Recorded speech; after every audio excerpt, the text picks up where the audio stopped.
నిజంగా నాకు నిన్న మొన్న ఢిల్లీలో జరిగిన సంఘటనలు చూస్తుంటే కళ్ళల్లో నీళ్లు తిరిగినాయి. మనిషి అనేవాడికి ఎవరికైనా సరే మనసంటూ ఉంటే ఢిల్లీలో జరిగిన సంఘటనలు చూసిన తర్వాత మనసు చలించక మానదు. పిల్లల్ని కుల్లబొడుస్తున్నారు. ఏమడిగినారు పిల్లలు? ఏం కోరుకున్నారు వాళ్ళు? మోడీ గారు కూర్చున్న కుర్చీ అడిగినరా? లేకపోతే అమిత్ షా గారు కూర్చున్న కుర్చీ అడిగినరా? లేదా ధర్మేంద్ర ప్రధాన్ గారు కుర్చీ మాకు ఈమని అడిగినరా? ఏమడిగినరు? అధికారం అడిగినరా? లేదా మాకు అర్జెంటుగా మీరు రాజీనామా చేసి మాకు అప్పచెప్పండి మీ ప్రభుత్వాన్ని అన్నారా? ఏమడుగుతున్నారు? న్యాయం కోరుతా ఉన్నారు. మాకు అన్యాయం జరిగింది, మాకు న్యాయం చేయండి అని అడిగినారు. విజ్ఞప్తులు చేశారు, వినతి పత్రాలు ఇచ్చినారు, దండం పెట్టారు, దరఖాస్తులు ఇచ్చినారు. చివరికి సోనం వాంగ్చుక్ గారు నిరాహార దీక్ష కూర్చున్నారు. ప్రజాస్వామికంగా గాంధేయ మార్గంలో మహాత్మా గాంధీ గారు చూపెట్టిన బాటలో చివరికి నిరాహార దీక్షకు జంతర్ మంతర్ దగ్గర కూర్చున్నాడు. ఎట్లా అయితే పెద్దలు కేసీఆర్ గారు ఆనాడు తెలంగాణ కోసం చావు నోట్లో తలబెట్టిండో అట్లాగే ఈ పిల్లలకు న్యాయం జరగాలి, ఈ పిల్లలకు జరిగిన అన్యాయం సరిదిద్దాల కేంద్ర ప్రభుత్వం, అకౌంటబిలిటీ రావాలి, జవాబుదారితనం ఉండాలి సిస్టంలా. అదే విధంగా విద్యా విధానంలోనే సంస్కరణలు రావాలి, రిఫార్మ్స్ రావాలని చెప్పి సోనం వాంగ్చుక్ గారు నిరాహార దీక్ష కూర్చుంటే ఒక్క మీడియా సంస్థ చూపెట్టదు, ఒక్క మీడియా ఓడు రాడు. భయం. ఏం చేస్తారో, ఎక్కడ ఐటీ దాడులు చేస్తారో, ఎక్కడ సిబిఐని పంపిస్తారో, ఎక్కడ ఈడీని పంపిస్తారో, ఎక్కడ తమ వేట కుక్కలను పంపి ఇబ్బంది పెడతారో అని భయం. మీడియా రాలే. కానీ ఏం చేసింది జెన్జీ, యంగ్ జనరేషన్ ఏం చేసింది? ఏ మీడియా గిడియా జాంతా నై, మా సోషల్ మీడియా ఉంది సాలు అని చెప్పి ఇవాళ దేశం మొత్తాన్ని కదిలిచ్చింది. అందుకే అంటా ఉన్న మోడీ గారు, మీరు పెట్టుకోకూడనలతో పెట్టుకున్నారు. ఎవరితోనైతే పెట్టుకోవద్దో వాళ్ళతోనే పెట్టుకున్నావు. నువ్వు కొరివితో తలగొక్కున్నావు. మోడీ గారు జాగ్రత్త పడు. తరం మారుతున్నది, స్వరం మారుతున్నది, నవతరం వరస మారుతున్నది. రాజ్యమా ఉలిక్కి పడు, గుర్తుపెట్టుకో, జాగ్రత్తగా ఉండు. వాళ్ళు అనుకుంటే మొన్ననే నేపాల్లో ప్రభుత్వం కుప్పగూలింది. ఈ పిల్లలు తలుచుకుంటే శ్రీలంకలో బగాయించి అక్కడ ఉన్నోళ్లను ఉరికిచ్చి దేశమవతల దాకా పోయేదాకా విడిచిపెట్టలేదు. కాబట్టి ఎవరితో పెట్టుకోవద్దో మోడీ గారు, వాళ్ళతోనే పెట్టుకున్నావు. వాళ్ళ అహం మీద కొట్టినవి ఇయ్యాల. ఏమడుగుతున్నారయ్యా వాళ్ళు మాట్లాడితే ఒకడు టెర్రరిస్టులు వీళ్ళు అంటాడు, ఒకడేమో ఖలిస్తాన్ వాళ్ళు అంటాడు, ఒకడేమో అర్బన్ నక్సలైట్లు అంటాడు, ఒకడేమో దేశద్రోహులు అంటాడు, ఒకడేమో పాకిస్తాన్కి వెళ్ళి ఫండింగ్ వస్తుంది అంటాడు. పనికి మాలిన మాటలు మాట్లాడతారు. ఇవాళ పిల్లలు చెప్తుంటే ఆ కథలు, ఢిల్లీలో వాళ్ళు మాట్లాడుతున్న మాటలు వింటే నిజంగా మనిషి అనే వాడెవడైనా ఉంటే కేంద్ర ప్రభుత్వంలో ఈ పాటికే పోవాలా, కూర్చోవాలా, మాట్లాడాలా. వాళ్ళ దగ్గర ఏమి డిమాండ్స్ ఉన్నాయో పిలిచి మాట్లాడి బుదిరెక్కిచ్చి అట్లా కాదమ్మా ఇట్లా అని చెప్పి సంజాయించి ఎట్లా బాగు చేస్తాం దేశాన్ని చెప్పాలా. కానీ కేంద్ర ప్రభుత్వంలో ఉన్న వాళ్లకు ఇవాళ ఆ పరిస్థితి లేదు. మోడీ గారు ఒక్కటి గుర్తుపెట్టుకోండి, ఇదే తెలంగాణ గడ్డ మీద 50 ఏళ్ల కిందట ఒక యువకుడు ఒక మాట అన్నాడు. ఆనాటి తరం యువకుడు, ఆనాటి యంగ్ జనరేషన్ కి సంబంధించిన నాయకుడు ఒక మాట అన్నాడు, జీనా హై తో మర్నా సీఖో, కదం కదం పే జీనా హై తో కదం కదం పే జీనా హై తో మర్నా సీఖో, కదం కదం పే లడ్నా సీఖో అన్నాడు. అందుకే మోడీ గారు గుర్తు చేస్తా ఉన్నా మీకు, ఈ జనరేషన్ సావుకు భయపడే జనరేషన్ కాదు. ఈ జనరేషన్ నీ ఉడత ఊపులకి, నీ ఐటీకి, ఈడీకి, సిబిఐకి భయపడే జనరేషన్ కాదు. వాళ్ళు ఇవాళ కోపం మీద ఉన్నారు. నేను మొన్న చెప్పినా మళ్ళా చెప్తున్నా, కోపం మీద ఉన్నారు. పొట్టు ఆకలి మీద ఉన్నారు. వాళ్ళు మెట్టు ఎక్కుతారు, నిన్ను నీ ప్రభుత్వాన్ని తొక్కుతారు. యాదికి పెట్టుకో, ఈడ్చిపెట్టరు. హైకోర్టు వల్ల ఆయన ధారణా చౌక్ ఉంది, మీకు ఎక్కడ ఆ ధారణా చౌక్ లో మీకు ధారణా చేసే అధికారమే లేదు.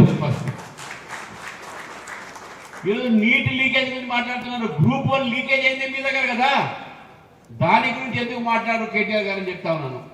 అసలు మీకు ఆ నైతిక హక్కు కూడా లేదు. మీకు విద్యార్థుల గురించి మాట్లాడే అసలే హక్కే లేదు. ఎందుకంటే మీ హయాంలో ఇంటర్మీడియట్ సంబంధించినటువంటి ఒక గందరగోళంలో ఆ రోజు 27 మంది విద్యార్థులు ఆత్మహత్య చేసుకున్నారు.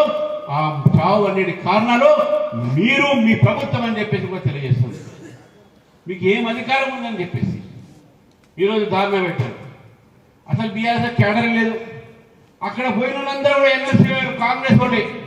అది మనం గుర్తుపెట్టుకోవాలి. ఈరోజు బీఆర్ఎస్ చేస్తున్న ధారణ ఇందిరా పార్క్ లో అక్కడ జనం అంతా కూడా కాంగ్రెస్ జనం. ఆ రేవంత్ రెడ్డి కేటీఆర్ కలిసి డ్రామాలు ఆడుతా ఉన్నారు మోదీ గారిని బద్నాం చేయడానికి. ఈ రెండు పార్టీలు కూడా మోదీకి వ్యతిరేకం, ఈ రెండు పార్టీలు కూడా బీజేపీకి వ్యతిరేకం. ఎప్పుడైనా సరే మోదీ గారి మీద బీజేపీ మీద ఏదైనా అంశాలు వస్తే ఈ రెండు పార్టీలు ఒకటే అవుతాయి. వన్ నేషన్ వన్ ఎలక్షన్స్ ఇద్దరు వ్యతిరేకిస్తా ఉన్నారు. ఉమెన్ రిజర్వేషన్ ఇద్దరు వ్యతిరేకిస్తా ఉన్నారు. డీలిమిటేషన్ ఇద్దరు వ్యతిరేకిస్తా ఉన్నారు. మరి ఇద్దరు ఇన్నిసార్లు కలిసారు. ఎమ్మెల్సీ ఎలక్షన్ మీరు కలిసేటే అన్నింటిలో కలిసి చివరికి ఒక మాట చెప్తామని ఈరోజు రేవంత్ రెడ్డి గారు కేటీఆర్ గారు ఇద్దరు ముసుగులో గుర్తాడు చేస్తా ఉన్నారు గ్లోబరీనా మిషన్.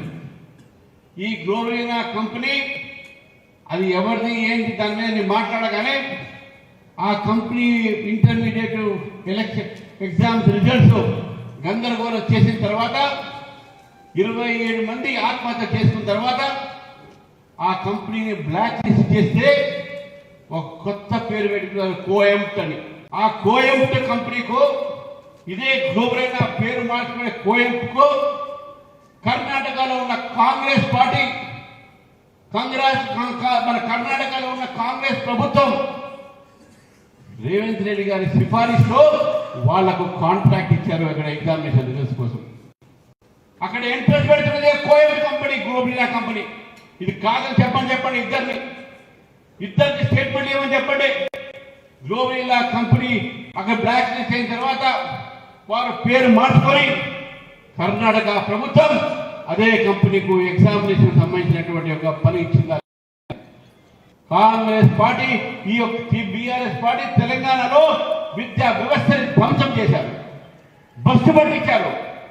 యువకులు ఉద్యోగాల కోసము 10 సంవత్సరాలు బీఆర్ఎస్ ప్రభుత్వంలో చదివి ఉద్యోగాలు వస్తాయని చెప్తే ఒక చివరికి గ్రూప్ 1 ఎగ్జామినేషన్ పెడితే గ్రూప్ 1 సంబంధించిన ఒక్క అపాయింట్మెంట్ కాలేదు. మరి రేవంత్ రెడ్డి గారి సమయంలో అది ఎన్నిసార్లు ఏడాదిన్నర పైగా కోట్లలో నడిచిన విషయాన్ని మనం గుర్తుపెట్టుకోవాలి. వాళ్ళంటే చేశారు, వీళ్ళంటే చేశారు.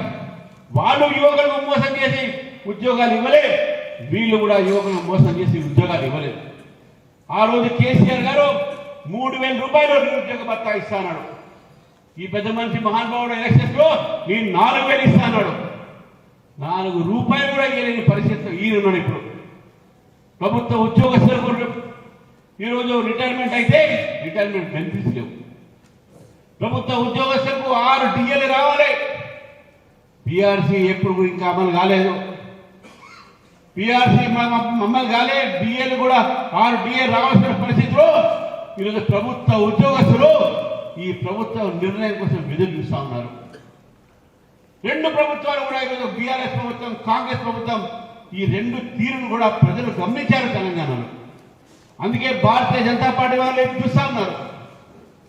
వీళ్ళు ప్రజాస్వామ్యం గురించి మాట్లాడుతూ ఉన్నారు. కాక్రోచ్ జనతా పార్టీ ఏంట అక్కడ ఈ కాక్రోచ్ జనతా పార్టీ సంబంధించినటువంటి పదము దానికి కారణమైంది రంగారెడ్డి జిల్లా. మెంద చెప్తాను ఇక్కడ రంగారెడ్డి జిల్లాలో ఒక మైనింగ్ కేసు, ఇక్కడ మైనింగ్ అసోసియేషన్ వాళ్ళ మీద ఒక కేసు పెడితే public interest litigation case high court, Telangana హైకోర్టులో దాని వ్యతిరేకంగా సుప్రీంకోర్టులో ఒక వ్యక్తి దాన్ని ఒక అడ్వకేట్ పార్టీ పర్సన్ ఆర్గ్యూ చేస్తూ ఉంటే అతను ఆర్గ్యుమెంట్ చేయలేకపోతే జడ్జికి డౌట్ వచ్చింది ఈయన అడ్వకేట్ అయినా కాదా అని. బార్ కౌన్సిల్ పిలిపించి ఈయన అడ్వకేట్ కానట్టుంది, ఇదేదో బ్లాక్ మెయిల్ కోసం పబ్లిక్ ఇంట్రెస్ట్ లిటిగేషన్ పెట్టినట్టుంది ఇది